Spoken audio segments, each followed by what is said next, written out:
విపత్తులు ఎప్పుడు జరిగినాయండి? మన ఏది విజయవాడలోనూ సంఘటన జరిగింది, వరదలు వచ్చినాయి, బుడిమేరు ముంచింది. అది మ్యాన్మేడ్ కాదండి, ప్రభుత్వ వైఫల్యం కాదండి, అది ప్రభుత్వ తాలూకా అలసత్వంతో తీసుకున్న నిర్ణయంతో 30 మంది చనిపోలేదండి. ఒక ఆనకట్టు కొట్టుకుపోయి 30 మంది చచ్చిపోయారంటే ఆనకట్టు కొట్టుకుపోయిందంటే అర్థం ఉంది. ఎలా చనిపోయారండి? అక్కడ తినడానికి తిండి లేక, తాగడానికి నీళ్ళు లేక, మందులు వేసుకోవడానికి మందులు లేక, ఆ ఇంటిల్లో 3 రోజులు 5 రోజులు ఉండి ఆ వృద్ధులు, ఆ వికలాంగులు, ఆ చిన్నపిల్లలు సుమారు 33 మంది 34 మంది చనిపోయారు. ఇది వాస్తవం. ఒక 2-3 ఆ ఏట్లో కొట్టుకుపోయింది నీటిలో. మిగతా వాళ్ళందరూ ఈ రకంగా చనిపోయారు అక్కడ. నిన్నకంగా మనం చూసాం తిరుపతిలో. ఎప్పుడైనా మనం పుట్టిన తర్వాత ఎవరైనా సరే అలాంటి సంఘటన చూసామని తిరుపతిలో. మహా కుంభమేళ జరుగుతుంది ప్రయాగలో, కోట్లాది మంది వస్తున్నారు. ఏం జరిగిందండి? ఎవరైనా చనిపోయారండి?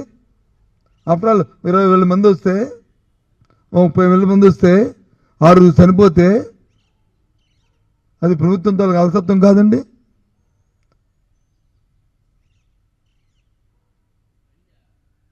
చెప్పండి. ఇది మ్యాన్మేడ్ కాదండి. ఇది అయి పెట్టుకొని ఎవరి మీదో బురద జల్లడం కంటే ఎందుకు ఇవి?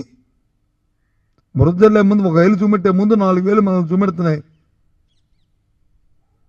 ఏంటి విధ్వంసం జరిగింది? ఏంటి ఏ కార్యక్రమం జరిగింది? విధ్వంసం విద్యారంగంలోనే వచ్చి ఇంగ్లీష్ మీడియం పెట్టడం తప్ప లేదు. వెళ్ళండి, పదండి, వెళ్దాం రేపు ఉదయం ఏ స్కూల్కి అయినా సరే.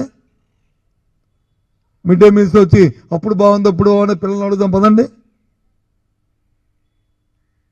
3rd క్లాస్ నుంచి తీసుకొచ్చి వాళ్ళకి సబ్జెక్ట్ టీచర్ని పెడితే కాదని చెప్పని ఇవాళ వచ్చి మళ్ళీ 1వ తరగతి 5వ తరగతి వరకు ఒకే టీచర్తో వచ్చి మరి చెప్పించడం అది మన తల్లిదండ్రులు ఒప్పుకుంటామండి? నా కొడుకు నా మనవడో వచ్చి ఇంగ్లీష్ మీడియం చదవాలి, పేదవాడి కొడుకును పేదవాడు వచ్చి తెలుగు మీడియం చదవాలా? ఇది ఎక్కడ ధర్మం అండి? జిల్లా ఒక హాస్పిటల్ పెడితే తప్ప అండి? ప్రభుత్వ కళాశాలలు పెట్టారంటే, గవర్నమెంట్ కాలేజీ పెడితే ఓ సూపర్ స్పెషాలిటీ హాస్పిటల్ వస్తుంది. అది ప్రతి జిల్లాకి పెడితే అది తప్ప అండి? అది విధ్వంసం అండి?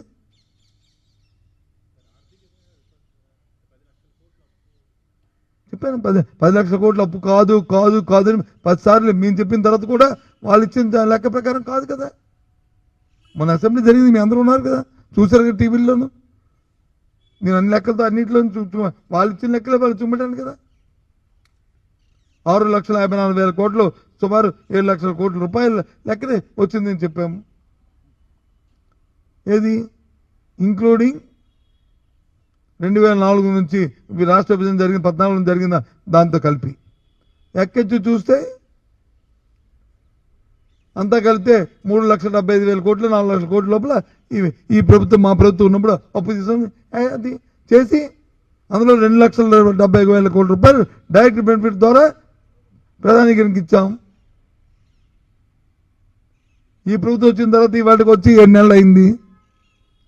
సుమారు 70,000 కోట్లు అప్పు తీసుకొచ్చారు. పెన్షన్ పెంచిన 1,000 రూపాయలు తప్ప, 3 సిలిండర్ 1 సిలిండర్ తప్ప ఇది దేనికి ఇచ్చారు చెప్పండి? ఖర్చు ఎంత అయింది చెప్పండి? ఆలోచించమండి. మరి ఏమైంది డబ్బంతా?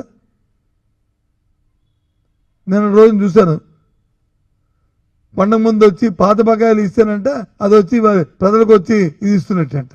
ఇది ఎక్కడండి పండగ సంబరం? ప్రతి ప్రభుత్వానికి కూడా పాత బకాయిలు ఉంటాయి. గత ప్రభుత్వాలు వచ్చినప్పుడు అప్పుడు కూడా పాత బకాయిలు ఉన్నాయి. మా పాత బకాయిలు లేని ప్రభుత్వం కంటిన్యూస్ ప్రాసెస్ అది. ఓ ప్రభుత్వం వచ్చి ఓ 10% ఉంటో 10, 12 ఉంటో 10, 15 ఉంటో 10, ఓసారి వచ్చి 20 ఉంటే ఉంటుంది.